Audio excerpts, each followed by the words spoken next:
حالت خیلی پیچیده است. چی پیچیده است؟ 50-50 است. 50 نکردم من. یعنی 50% گناه کردی، 50% ثواب. خود چی میشه الان؟ عرضم به حضورت که با هر دینی حساب میکنم نمیری بهش. به شرفت مسخره بازی در نیار. خیلی عجیبه. کمک هایی که کردی نه ثوابش ثبت شده نه گناهش. یعنی چی؟ عجیبه.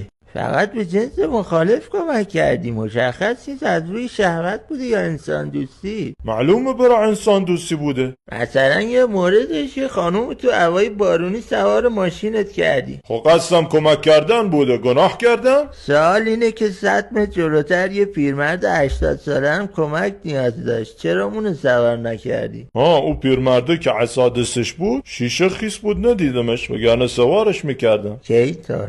خیلی پیچیده است. خب بعدش چرا خانوم بردی خونتون؟ والا گفتم یکم هوا بهتر شه بعد برسونمش. آره خیلی عجیبه. پرونده به این پیچیدگی نداشتم تا حالا.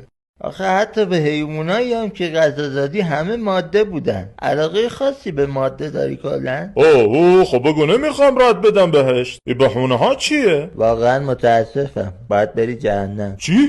به ناموست رحم کن. یه گرما خوزستان تحمل کردم، زور بازم برم جهنم. دیگه تحمل عرق سوز شدن ندارم. منطقی بود. این دفعه رو بهت ارفاق میکنم، ولی دیگه تکرار نشه. خدا خیرت بده، قربون معرفتت. مولک بهشتی شدم. حواستو خوب جمع کن. اگه به حوریا چپ نگاه کنی از بهشتم اخراجت میکنم. خیالت راحت باشه، اصلا من خواجه میشم. فقط در برام باز کن. عینی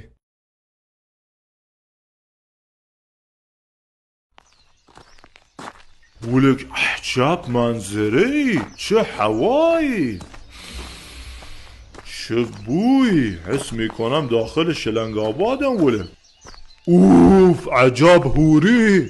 میگم شرایط داشتن حوری چیه اینجا؟ شرایط خاصی نداره، به همه تعلق میگیره. ناموسم؟ نفری چند تا؟ محدودیتی نداره. عجب جایی بهشت. اگر میدونستم بیشتر ثواب میکردم.